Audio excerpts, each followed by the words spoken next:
Bonsoir, bonsoir chers amis, bonsoir. Eh bien, je suis très heureux de vous retrouver pour pour ce Zoom, ce Zoom qui inaugure la nouvelle semaine. La nouvelle semaine, nous allons rentrer dans le deuxième mois d'Adar, le deuxième Adar, il y a 60 jours d'Adar, et comme le dit le Rabbi, la loi du 1/60e qui veut que lorsqu'il y a un mélange cachère, pas cachère, puis il y a un élément qui fait 1/60e, mais pas plus, du mélange et qui risquerait de le rendre pas cachère, si c'est 1/60e, eh bien, il est annulé. Donc, tous les mauvais événements, comme dit le Rabbi, sont annulés dans les 60 jours du mois d'Adar. Alors, chers amis, évidemment, nous sommes tous bouleversés par ce qui se passe actuellement en Ukraine, où il y existe des centaines de milliers de juifs et il existe des dizaines et des dizaines de shluchim, des messagers du Rabbi, des rabbanim, des shluchim, qui sont là-bas pour s'occuper de la communauté juive, mais qui sont là-bas aussi pour diffuser les 7 lois de Noé chez les non-juifs, chez les millions d'Ukrainiens et aussi chez les 130 millions de Russes. Alors, qu'est-ce qui se passe? Comment se fait-il que eh bien, les 7 lois de Noé qui préconisent la paix, la bonté, la gentillesse, alors il y a un problème. Actuellement, il y a un problème, c'est ce qu'on appelle un voile. C'est ce qu'on appelle un voile.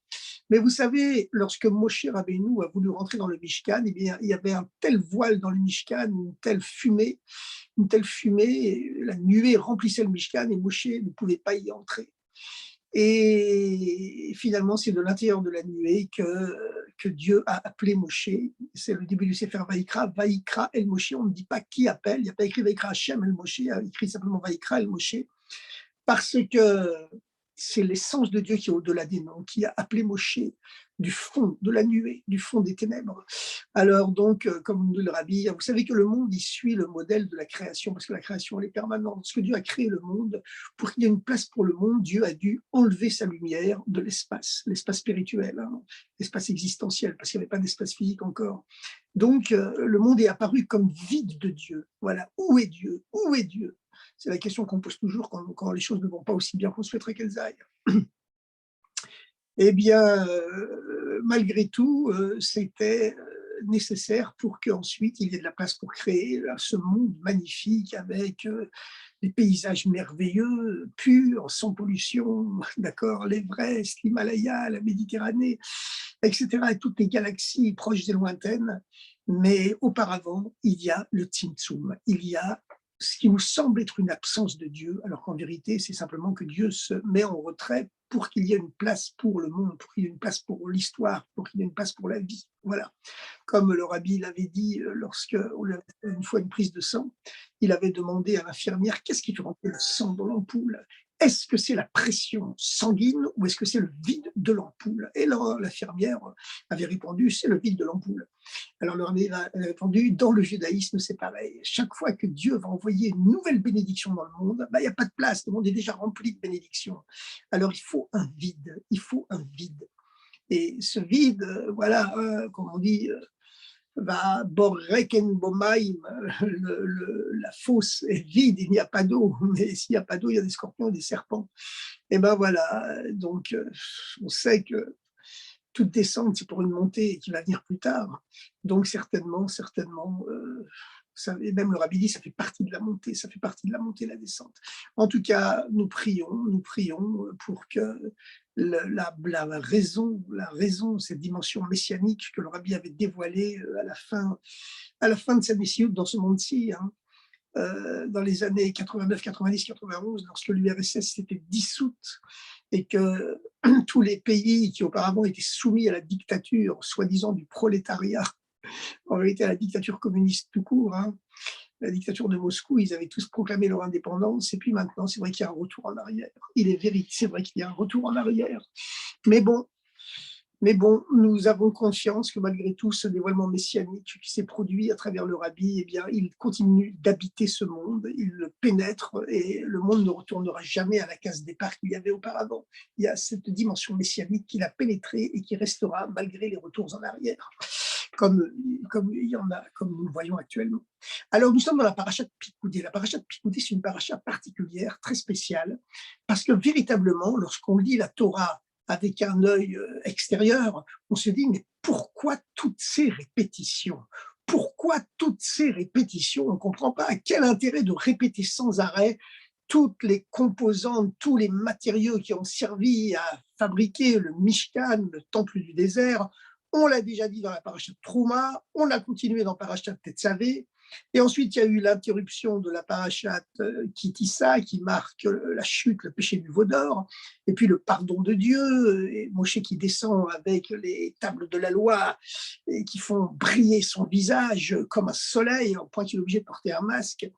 Et puis ensuite, Parashat Vaïkel Picoudé, on recommence à répéter tout ce qui a été dit dans les 2 premières parachiotes. Finalement, il y a 4 parachiotes qui sont consacrés à la construction de ce temple, qui est toute la finalité, finalement, qui est toute la finalité de la création du monde, la construction de ce temple, parce que lorsque Dieu a créé le monde, eh bien, il l'a créé pour habiter. Ce monde n'est pas le seul monde qui existe. Hein. Comme nous le savons, entre Dieu et nous, il existe plusieurs mondes, toute une infinité, toute une chaîne de mondes spirituels qui s'enchaînent les uns les autres, à travers lesquels la lumière divine se voile progressivement. Il y a 4 mondes principaux à travers lesquels la lumière divine se voile progressivement, qui s'expriment par les 4 lettres du nom de Dieu. Oui, la lumière divine se voile à travers les 4 lettres du nom de Dieu, parce que comprimer la divinité dans un nom, eh ben, c'est déjà la voiler. C'est déjà la voiler. Voilà. Donc, comme on sait qu'en hébreu, le mot monde, olam, se compose des mêmes lettres que le mot Alem, qui veut dire le voile, le masque. Donc, il y a 4 voiles successifs. Il y en a beaucoup d'autres en vérité, mais enfin, il y en a 4 principaux à travers lesquels la divinité se voile. Et puis, lorsqu'on arrive ici dans notre monde à nous, qui est le dernier, le plus bas de la chaîne, et c'est là où tout se joue en même temps, eh bien, la divinité est complètement voilée. Alors, malgré tout, nous sommes là pour la dévoiler. Et Dieu, eh bien, il veut habiter, c'est pour ça qu'il a créé le monde, il a voulu habiter, d'être dévoilé dans le monde le monde le plus bas, c'est-à-dire le nôtre. Et où résider dans ce monde le plus bas? Résider dans un temple. Alors, on en a déjà parlé dans la paracha de Trouma. Pourquoi un temple? A priori, la Torah, elle nous enseigne que Dieu est partout, et puis même plus que cela, Dieu est tout, et tout est Dieu, car le monde n'est qu'un masque de Dieu quelque part. Et voilà, alors donc, quel intérêt d'avoir un temple précis? Ben, la raison, c'est que, comme on l'a déjà dit dans la paracha de Trouma, c'est une règle, une loi qui existe en spirituel, à savoir que le niveau le plus haut ne se dévoile que dans le niveau le plus bas, donc dans le niveau le plus limité, le plus restreint. Et si la Torah nous avait dit, eh ben, il n'y a pas besoin de temple, pas besoin d'emprisonner, de limiter Dieu dans un temple, Dieu est beaucoup trop grand pour être limité, il faut l'adorer partout, dans tous les coins du monde, il est partout pareil. Eh bien, dans ce cas-là, nos prières, notre étude, notre Torah ne nous aurait mis en contact qu'avec la dimension illimitée de Dieu, infinie de Dieu, mais en vérité, pour Dieu, pour l'essence de Dieu. L'illimité, l'infini, et le limité, le fini, pour lui c'est pareil. Pour lui c'est pareil, c'est à équidistance. L'essence de Dieu, elle est au-delà de l'illimité et du limité. Et donc, justement, Dieu a demandé qu'on le limite dans un endroit précis, parce que le niveau le plus haut se dévoile que dans le niveau le plus bas, un endroit précis, limité, le temple du désert. Et ce temple du désert nous met en contact avec le niveau de Dieu qui est au-delà de l'illimité et du limité, au-delà de l'infini et du fini. Et donc, donc dans les 2 premières parachiotes consacrées à la construction du Mishkan, le temple du désert, qui est une sorte de tente avec une armature en bois de cèdre, le bois de cèdre en bois de chittim, et comme l'enseigne la chassidoute, chittim, c'est la même racine que le mot shtout, la folie, à savoir que le temple, il est là pour que la folie de ce monde où les gens se laissent aller dans la folie du mal, eh bien, le temple est là pour racheter le monde, faire que on utilise cette folie qui est inhérente à l'homme, elle fait partie de notre constitution psychobiologique. Hein. On a de la folie en nous, chacun à un degré différent, mais on en a tous en nous. Et donc, cette folie, il faut l'utiliser pour servir Dieu. Si on ne l'utilise pas pour le bien, pour Dieu, pour la Torah, pour la Kedusha, pour aider les autres, on l'utilisera pour le mal. Voilà. Elle ne peut pas rester au milieu. La folie se sent mal à l'aise dans les justes milieux. Elle va soit dans un sens, soit dans l'autre. On n'a pas le choix. Et c'est la raison pour laquelle les poutres verticales, les fameux krashim, qui constituaient l'armature principale du temple du désert, eh bien, elles étaient constituées en bois de cèdre, qui en hébreu se dit shittim, dont la racine est la même que celle du mot shtout, qui veut dire la folie, l'arbre de la folie, car c'est seulement lorsqu'on s'investit dans la recherche de Dieu avec une folie qu'à ce moment-là, on atteint, on réalise un judaïsme véritable. Évidemment, une folie dans la bonté, une folie pour la bonté et pour la gentillesse, hein, pas l'autre côté, au contraire, que Dieu préserve. Alors maintenant, il y a donc la question de ces répétitions. La question de ces répétitions, pourquoi, alors que dans les deux premières parachiotes, Trouma et Tetzavé, eh bien déjà, Dieu a indiqué à Moshe, à Moïse, toutes les mensurations, toutes les mesures, tous les matériaux précis au millimètre près qu'il faudrait pour construire ce Mishkan. Et puis tout cela s'est répété encore une fois dans la paracha de la semaine précédente, Vayakel, et puis encore une fois dans la paracha de cette semaine, la paracha de Pikoudé. Eh bien, nous avons une réponse à cela. Nous avons une réponse à cela dans les tout premiers mots du premier verset de la paracha de cette semaine. Pourquoi cette répétition? La paracha commence en disant « Elek Pikoudé HaMishkan ». Voici les comptes, le bilan du Mishkan. Et le mot Mishkan est répété. Il est mentionné deux fois. Elek Pikoudé HaMishkan. Voici le bilan, les comptes du Mishkan. Mishkan Haedut, le temple du témoignage. Le temple du témoignage. Pourquoi est-ce que le mot Mishkan est-il répété deux fois? Eh bien, parce qu'il y a deux temples. Il y a le temple spirituel que Dieu a montré à Moshe dans les deux premières parachiotes consacrées à la construction du Mishkan, Trouma et Tetzavé. Et puis, il y a le temple matériel, le temple physique matériel, c'est celui que Moshe montre aux enfants d'Israël, il leur montre comment le construire dans la paracha de Baékel et la paracha de Pikoudé, après l'intermède de la paracha de Kilissa, la paracha du veau d'or. Et c'est quelque chose de très intéressant parce que vous remarquez que entre la démonstration du temple spirituel, Moshe qui était monté sur le mont Sinaï a eu la vision du temple spirituel dans toutes ses mesures et tous ses matériaux tels que Dieu voulait qu'on le construise en bas dans le matériel, mais il ne l'a vu lui bien sûr qu'en spirituel. Et puis ensuite, il y a effectivement la description du temple matériel que les Hébreux construisent en bas et sa construction effective dans les parachiotes Baékel et Pikoudé. Mais entre les deux, il y a l'intermède du veau d'or, c'est-à-dire entre l'ordre de Dieu à Moshe et la construction effective du temple, il y a l'intermède du veau d'or. Par contre, entre l'ordre de Moshe aux enfants d'Israël et sa construction, il n'y a aucune catastrophe, aucun obstacle entre les deux. Ça coule de source entre Moshe et les enfants d'Israël. Tout coule de source.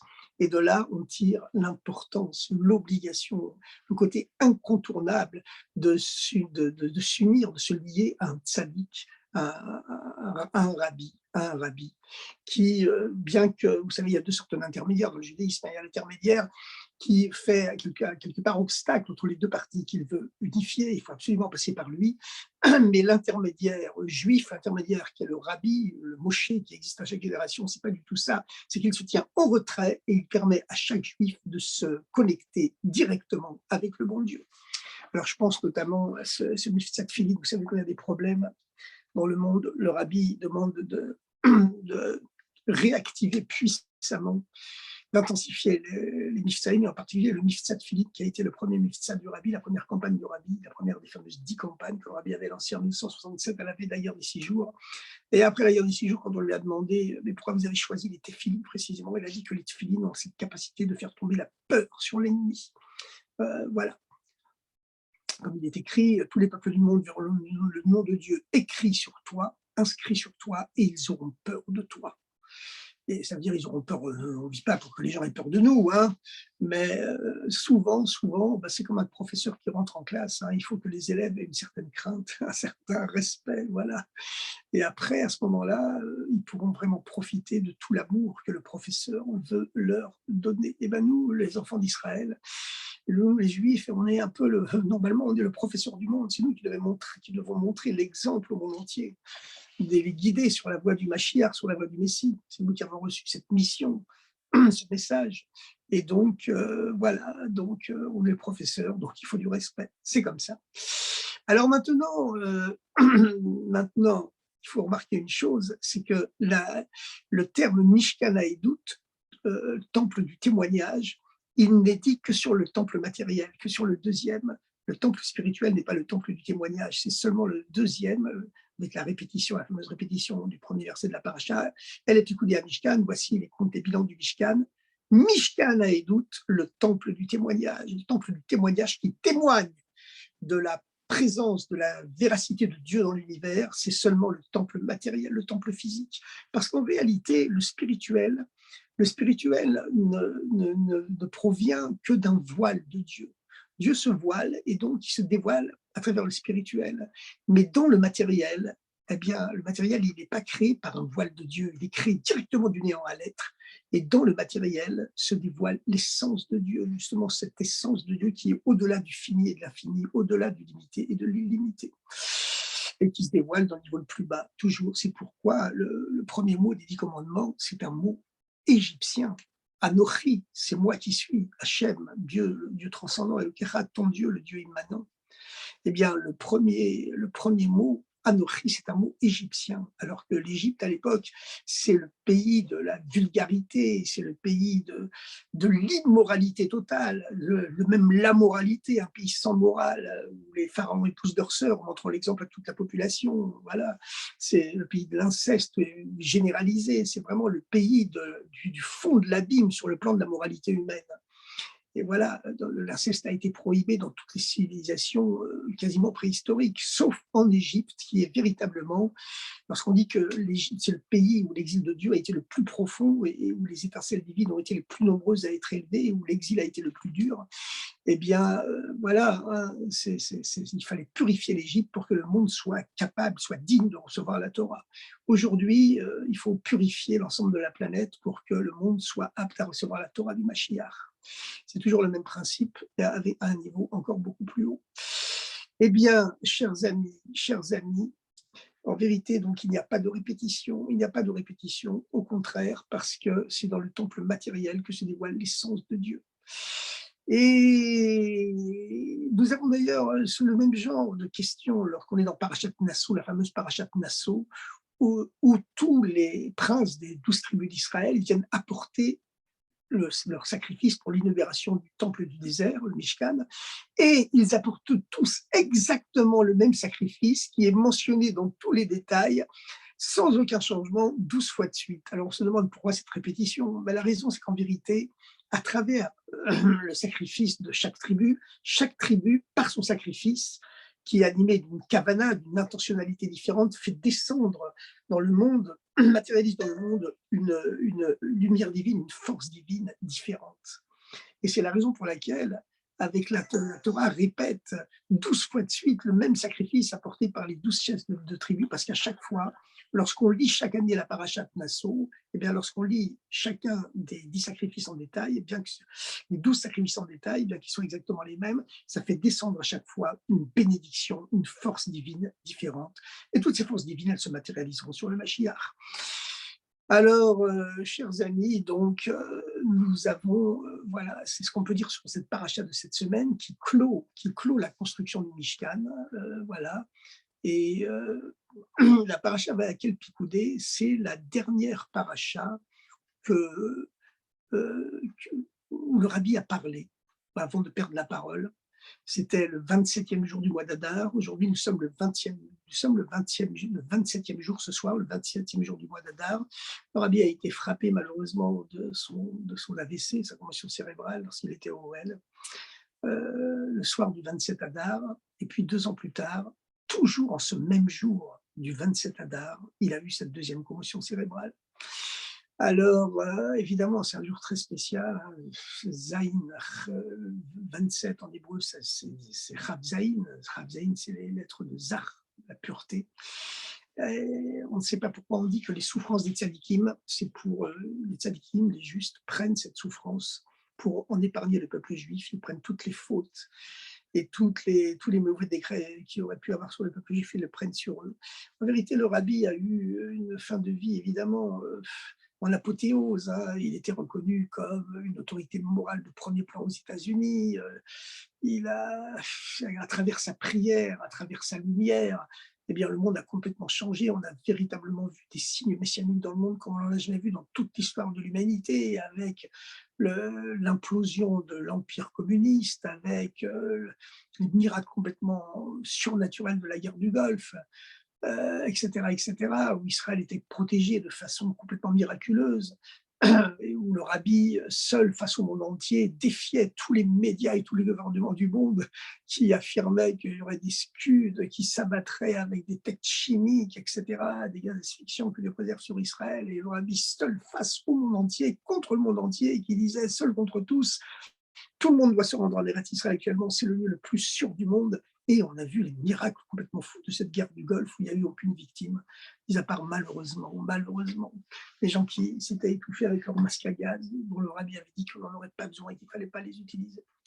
Enfin, euh, mais quand même aujourd'hui, il y a ce retour en arrière. Néanmoins, nous sommes confiants évidemment que ce retour en arrière est momentané parce que cette dimension messianique qui s'est incarnée dans le monde à travers le rabbi, eh bien, elle a pénétré le monde et donc elle ne s'en ira plus. C'est un peu comme le déluge, vous voyez. On demande pourquoi Dieu a juré devant l'arc-en-ciel qu'il n'y aura plus de déluge, il aurait pu jurer avant. Mais en réalité, c'est que lorsqu'il y a eu le déluge, eh bien, le monde est retourné à son état originaire, la pureté de l'eau qui recouvrait tout. Et cette eau, ensuite, elle s'est asséchée, mais il est resté une trace de cette pureté originaire qui a permis dorénavant au monde de subsister malgré toutes les épreuves. Et c'est pour ça que Dieu a pu jurer seulement après le déluge devant l'arc-en-ciel, que le déluge ne recommencerait pas. Alors maintenant, chers amis, vous savez que pour aider nos frères d'Ukraine, et pour aider tous nos frères, et puis voilà, et pour aider toute l'humanité, hein, et ben, l'arme principale, c'est la joie, c'est la simcha. Ce matin, un ami m'a dit qu'il avait son cousin qui est chliard dans une ville d'Ukraine, et que le matin, ils étaient tous mis à danser dans la synagogue parce que c'est le mois d'Adar, c'est le mois où il faut multiplier la joie. Et il est certain que notre joie, elle aidera la victoire de tous les hommes de bonne volonté sur cette terre, elle aidera le principe du bien à se renforcer et à vaincre le principe du mal et même à transformer le mal en bien, parce que la lumière du Mashiach, c'est pas un bien qui a été créé bien, ça c'est pas la lumière du Mashiach. La lumière du Mashiach, c'est seulement un mal qui s'est transformé en bien, une obscurité qui devient lumière et qui éclaire encore beaucoup plus que la lumière. Donc, chers amis, le mois d'Adar, cette semaine, à la fin de la semaine, c'est Rosh Chodesh, Adar bis, Adar beit, Adar sheni, et chaque jour d'Adar, la joie augmente, et certainement cette joie, on danse dans tous les Bate Chabad, dans toutes les synagogues du monde, on danse tous les soirs et tous les matins, après la prière, et même pendant, et cette joie, certainement, elle va briser toutes les limites de l'exil et amener Mashiach immédiatement. Shavua Tov et de très bonnes nouvelles à toutes et à tous. À bientôt avec le Mashiach. Tout de suite. Shavua Tov.